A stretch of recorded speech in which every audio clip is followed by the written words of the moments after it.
Assalom. Kitap o'qish munbiri avlodlar torbetiga xush keldingiz.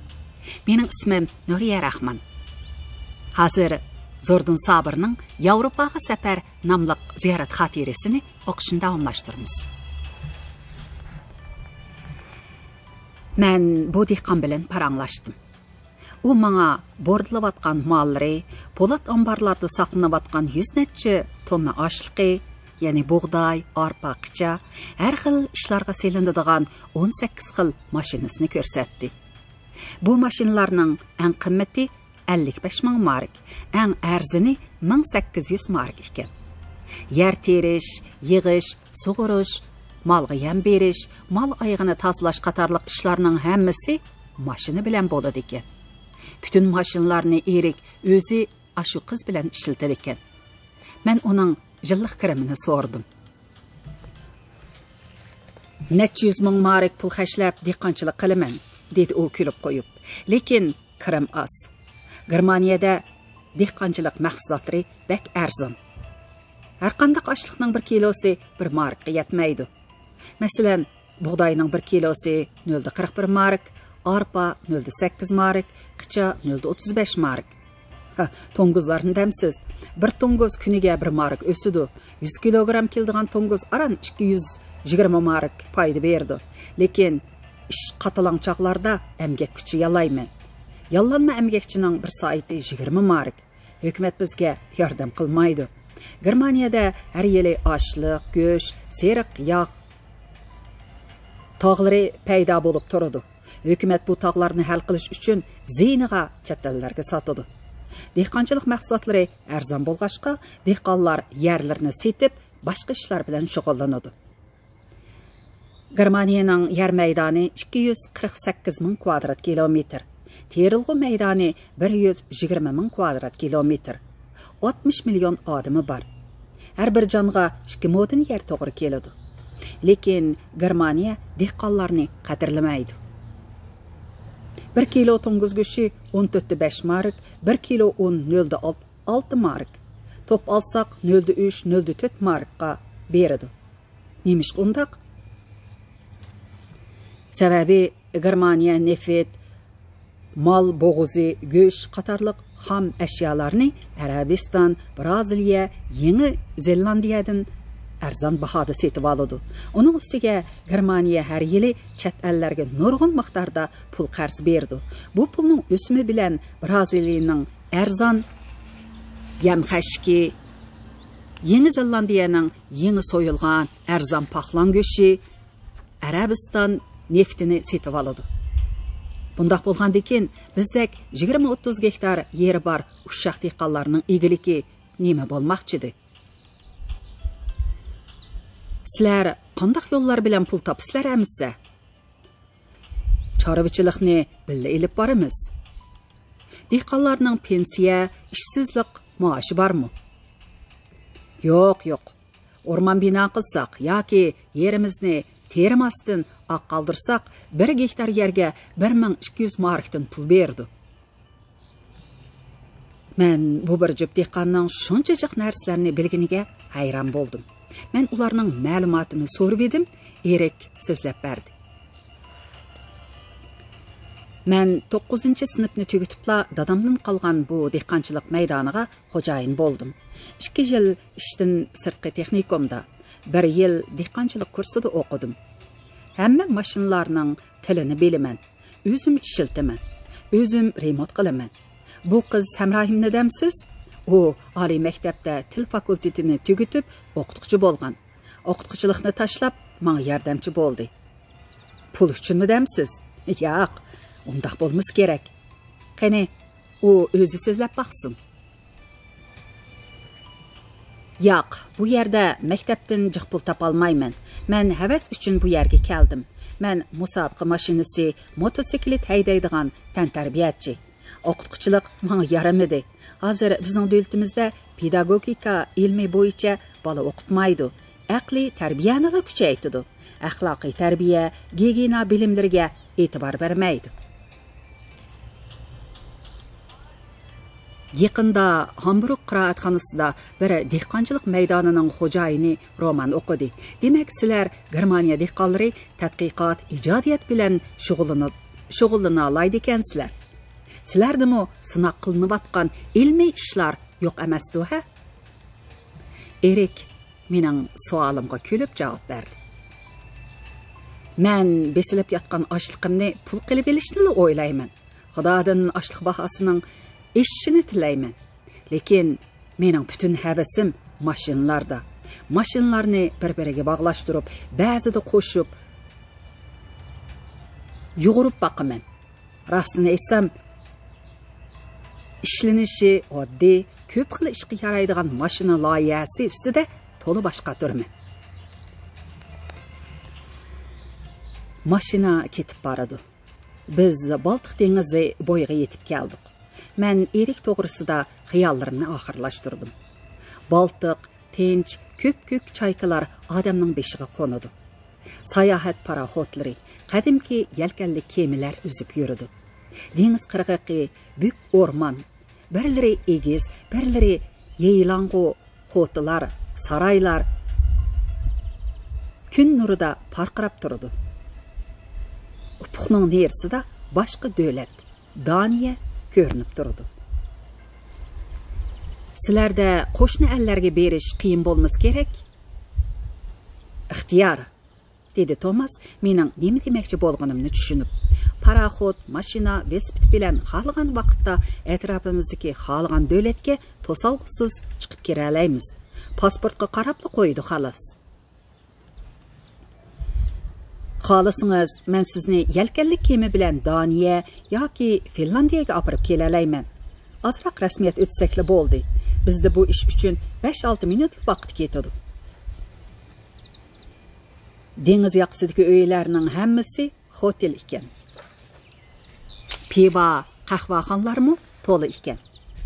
Sayohatchilarning to'lasi bovay-momaylar, ular dengizning xeyli ishkirsiga yasalgan sayohat supularida reshatkaga yo'linib turib, hamrohi bilan mungdashqash, chaykalarga bolka, meva chechib, chaykalarning oziq uchun qilgan kurashlarini tomosha qilishdi ekan.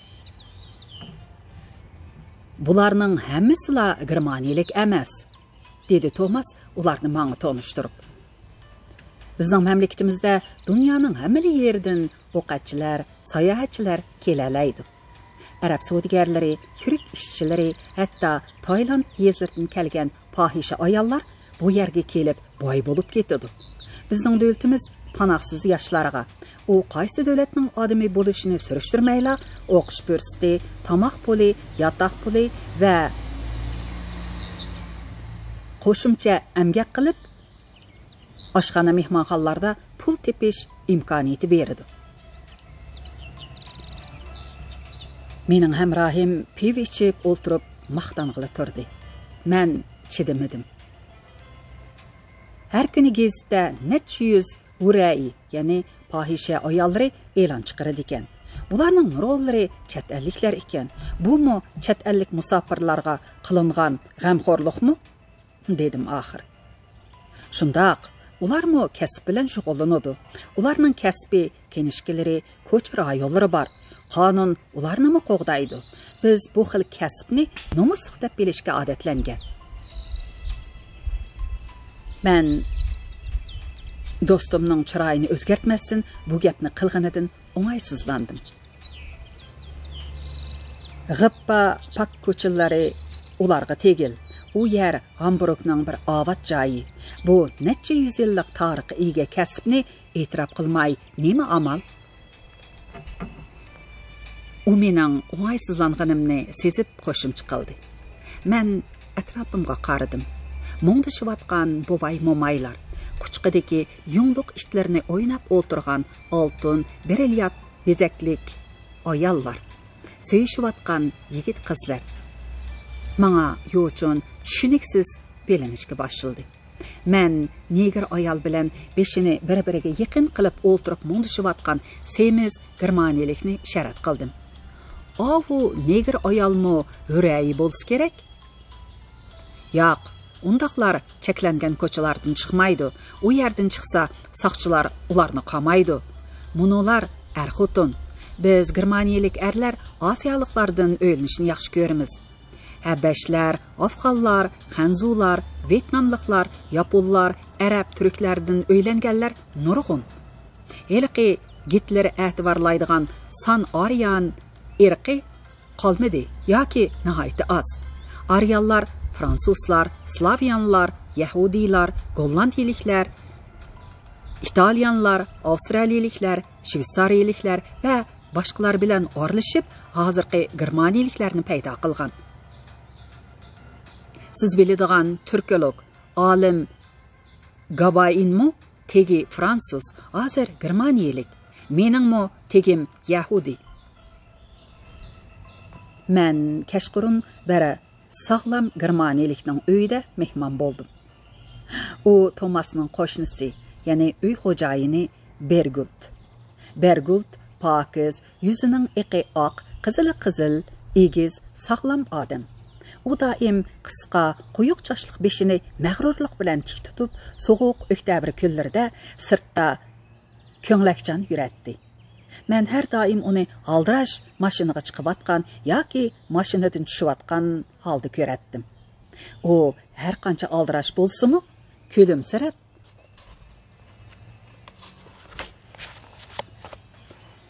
beshini sal egib Guten Tag deyishni unutmaydi. Ya'ni yaxshimisiz degan ma'nodagi gap. Bugun u uyda ayoli va birdan-bir 3-chi oila a'zosi bo'lgan 16 yoshlik yungluq pisti bilan bizni to'lama xo'shal holda kutib oldi. Men bu Germaniya savdogarining uyida uningdan yak tijoratchilar to'g'risida bir yaxshi materialga ega bo'lmoqchiman. Men sinchi ko'zlarim bilan savdogar uyidagi xoslikni izladim. Bergult oltin uzuk, oltin soat taqalgan sol qo'lini engikiga tirak qilib, go'zal chiroyini tomosha qildirmoqchi bo'lgandek, kulrang movut qapliq divanda ko'kranglik, to'liq chiroyli Iran gelimi ustidagi putlarni ritmliq midiriltib, menga qarab o'ltiratdi. Sizning telefoningizmi olaydi ekan, dedim.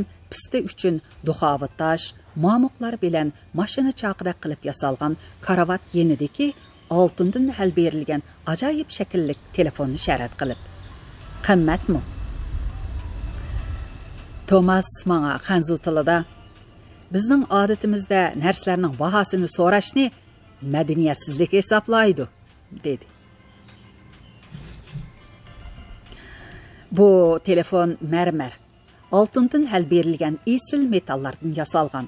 Bahosi bir necha tuman mark. Men uning uyiga sinchilab sep soldim.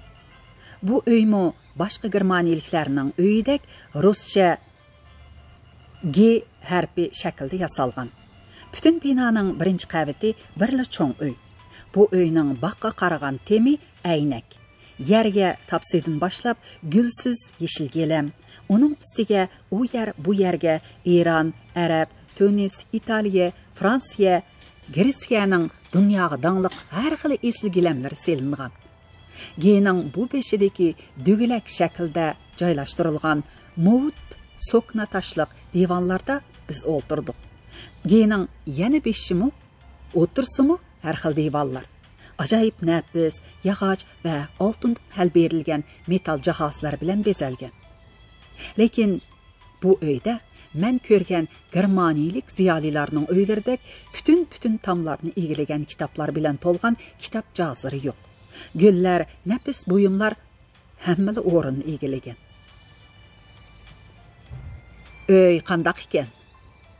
Tomas mendan xansu tilida so'radi. Biz sharqliklar uylarimizni 4 burjak yasashga odatlangan, lekin uyni 6 burjak, 8 burjak, hatto 9-10 burjak qilib yassimi ko'rkam bo'ladi ekan. Men 3 burjak, 5 burjak, 7 burjak uylarni ko'rdim. Bu uylarmi alohida belinadi ekan. Men o'zimni hashamatga qiziqmay, g'alatilikka qiziqqan qilib ko'rsatdim. Men sizga qanday xizmat bilan yordam bera olishim mumkin? Bergult zanjirlik alohida Porubqiliq pivo botilkasini bir ajoyib asbob bilan ichib etib, mendan so'rdi. Uning pakar, xushxuy ayoli meva-chev elib keldi. Yana bir patnosdagi Gollandiya haraqini oppoq qirov qaplagan edi. Manga Germaniya savdogarlari bilan cho'ng sanoatchilarining ahvoli to'g'risida so'zlab bera olamsizkin? Cho'ng sanoat shirkatlarining xo'jayinlaridan bir necha do'stim bor. Men sizga tanishtirib qo'yay. Ular bilan bevosita so'zlashing, bevosita ko'rishing. O'z ahvolim to'g'risida men sizga so'zlab bera olmayman.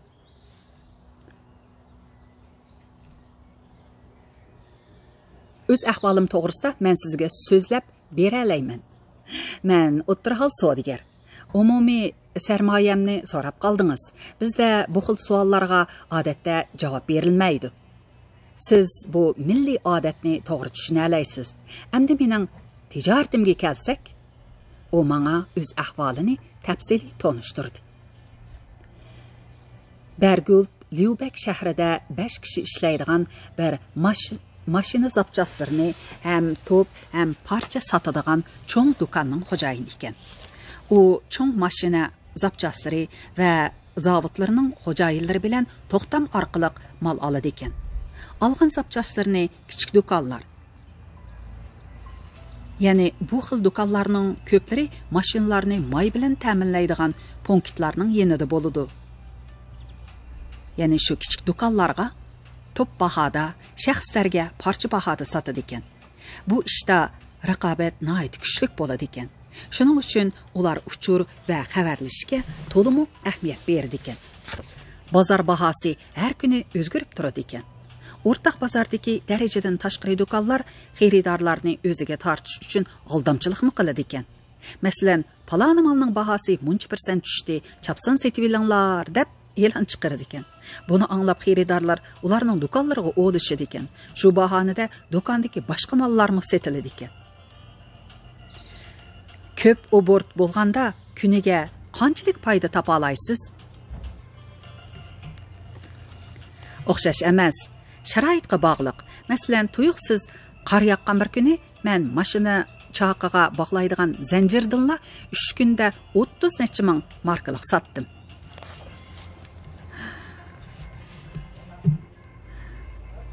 Sanoatchilar vayron bo'lsa, hukumat yordam qilamdi. Yo'laydi.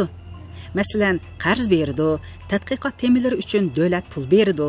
Bir sanoatchi bir shaharda yangi zavod qurmoqchi bo'lsa, shu shahar uni arzon yer, emgak kuchi bilan ta'minlaydi. Buning sababi nima?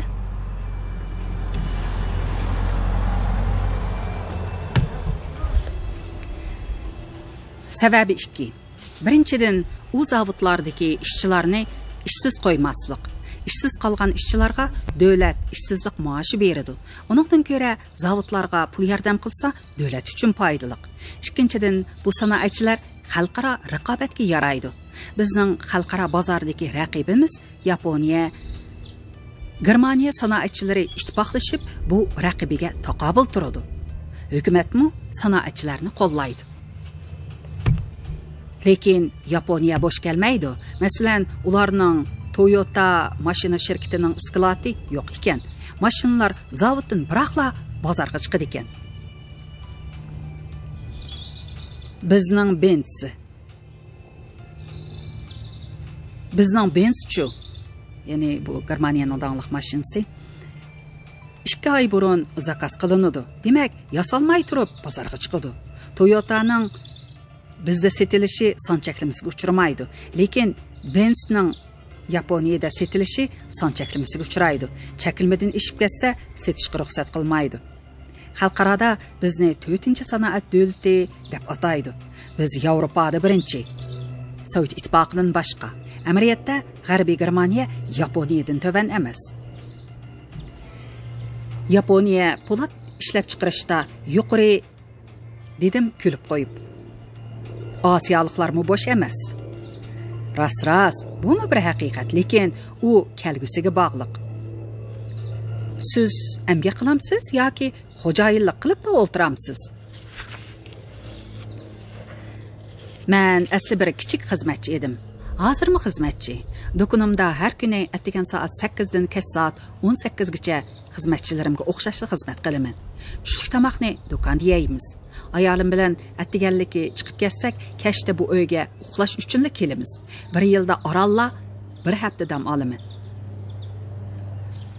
Shuncha puldar turib, nemishqa pulning royitini ko'rmaysizlar? Bergult mening savolimni anglab, qaqaqlab kulib ketdi.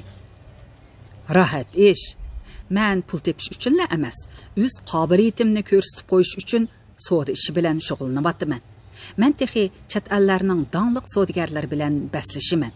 Bilamsiz, bizning G'arbiy Germaniya raqobatlashmagan bo'lsa, taraqqiy qila olmagan bo'ladi. Angliya, Fransiya xalqaro raqobatdan bir mahal o'zini ozroq tortib edi, chekindi. Hozir bizdan nurg'un orqada qoldi. Holi xeyli xarob. Sizlar savdogarlar davlatlarning xalqaro o'rnini o'ylaydi ekansizlar-da. Davlat, millat hammadan a'lo. Biz har qanday joyda bu ikki muqaddas atalmani unutib qolmaymiz. Men bu takabbur, yasanchoq g'arb savdogarining og'zidan bu xil gaplarni chiqadi deb o'ylamagan edim. G'arb savdogarining oxirgi so'zlari menga bizdagi ayrim savdogarlarni eslatdi. Ularmi o'zi qilayotgan savdoni vatan, millat manfaatidan ustun bilmaydi. Lekin ayrimlarimi bor. Ular umrida bir qitim yuqorida tilga ilingan muqaddas nomlarni o'ylab qo'ymagan ham o'ylamaydi. Aldrash savdogarning uyidan pivo bilan mehmon bo'lib qaytib chiqdik. Bizda bu xil mehmondorchilik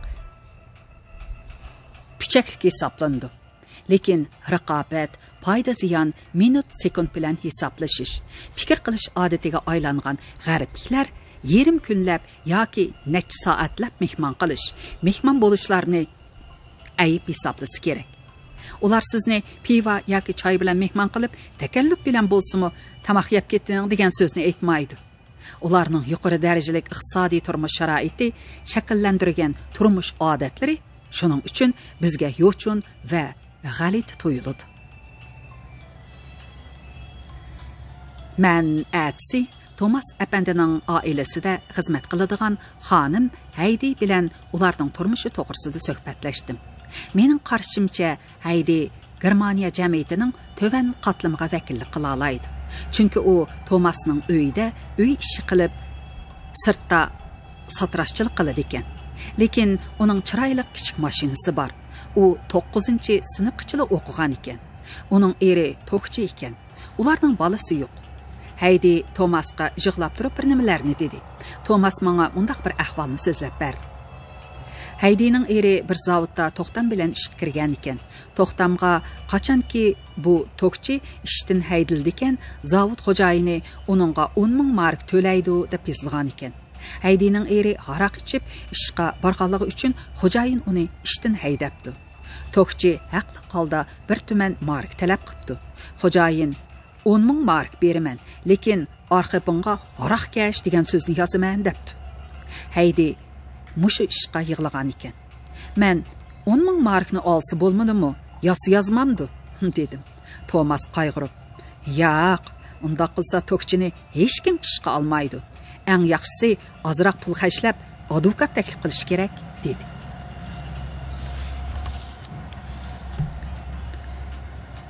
Bu ish uchun advokatga qanchalik pul to'lashga to'g'ri kelar?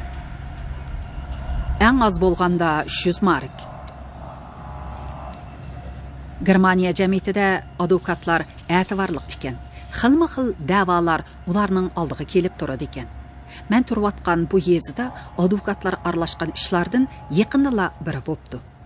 Bu bir kichkina ish bo'lsa-mu, bu ish meni qiziqtirganligi uchun Germaniya jamiyati to'g'risida yozilgan bu xotiramdan o'rin ola oldi. Dehqon o'z yerini bir korxonachiga ixtiyoriy bilan setibdi. Korxonachi bu yerga zavod qurmoqchi bo'pti. Buni anglagan qo'lim qo'shnilar zavod qurishga ruxsat qilmaslik to'g'risida muzokara qildi.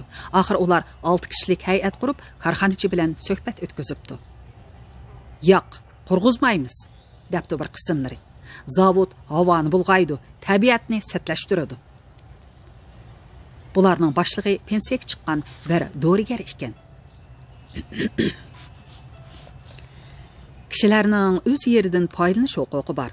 Buningga aralashish yo'lsizlik, debdi yana bir qismlar. Bularning boshlig'i boshlang'ich maktabning yosh muallimi ekan. Bir kuni muallim tuyuqsizdan ko'z qarashingni o'zgart, bo'lmasa o'ldirib etaman degan qon belgisi bor xatni topshirib oldi ekan. Muallim bu xatni ximiyalik analiz qilish yo'li bilan qonun orqali heliqi dorigarning xati deb isbotlaydi ekan. Dorigarmi xuddi shu yo'l bilan bu xat o'zining emasligini isbotlaydi ekan. Bu chigish majra uchun har ikki taraf advokat taklif qilishadi ekan. Germaniyaliklar tabiat, muhit bo'lg'inishiga qarshi doim kurash qilib boradi ekan. Bu kurashlardimi advokatlarni yordamga taklif qiladi ekan.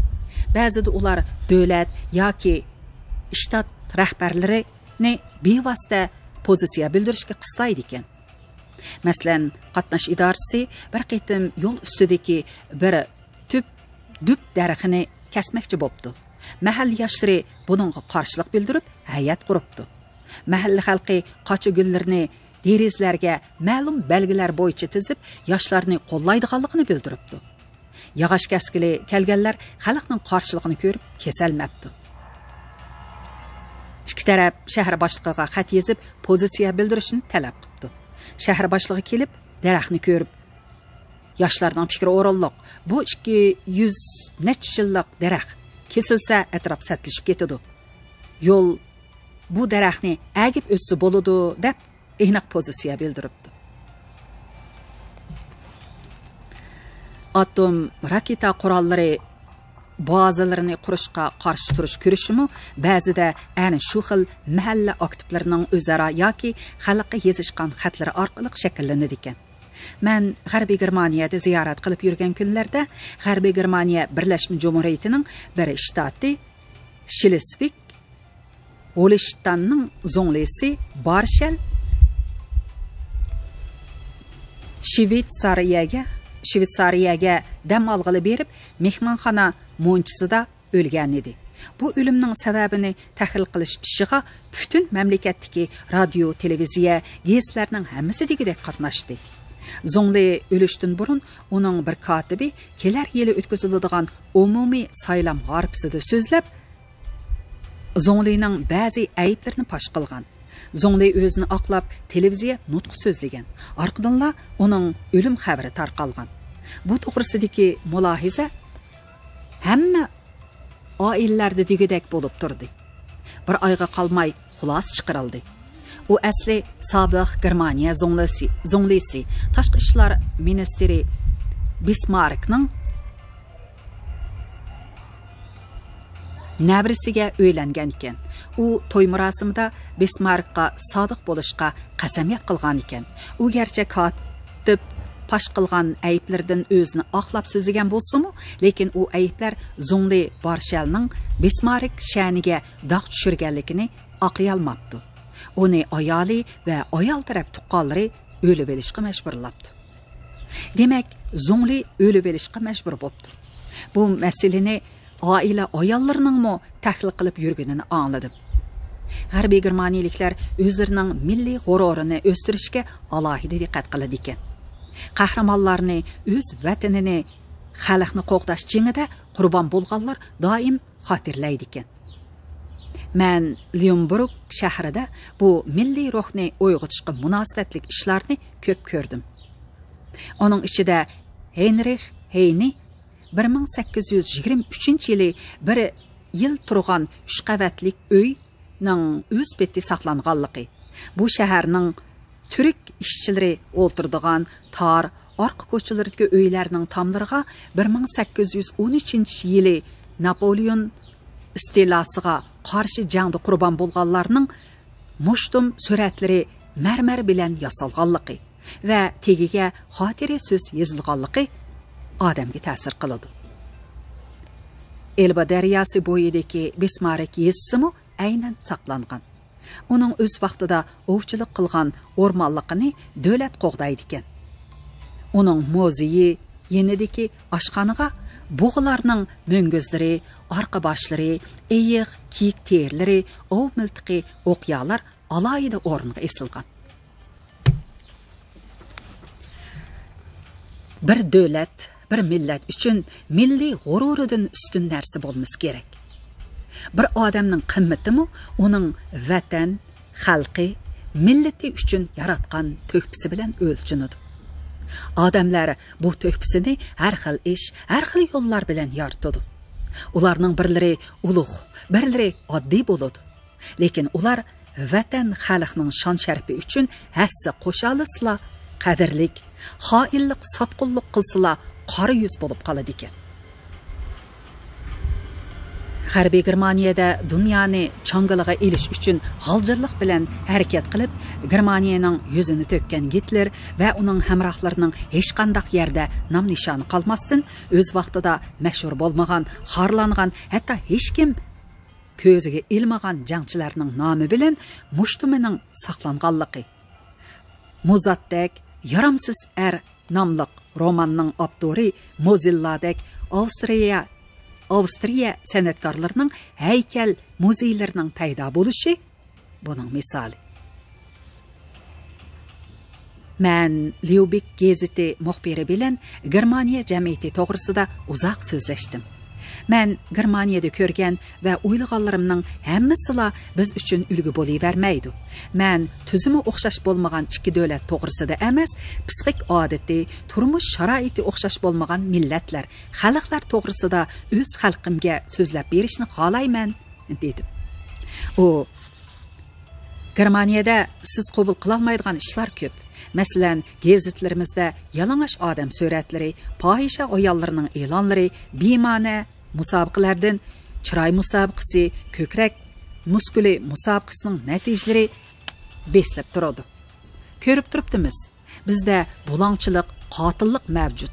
Bankalarning nachar abt bashirsi bilan yaramas ishlari, fohishxonlar, ko'chalarda pul tilab e'lon qog'ozlarini tutib o'tirgan divanlardan boshqa yana bizlarga yot tuyuladigan bir muncha ishlar mavjud. Lekin bizning xalqimiz yaxshi. Ular amgakni, madaniyat, ilm-fanni, go'zal axloqni yaxshi ko'radi. Biz nachar narsalarni tugutish uchun harakat qilyapmiz.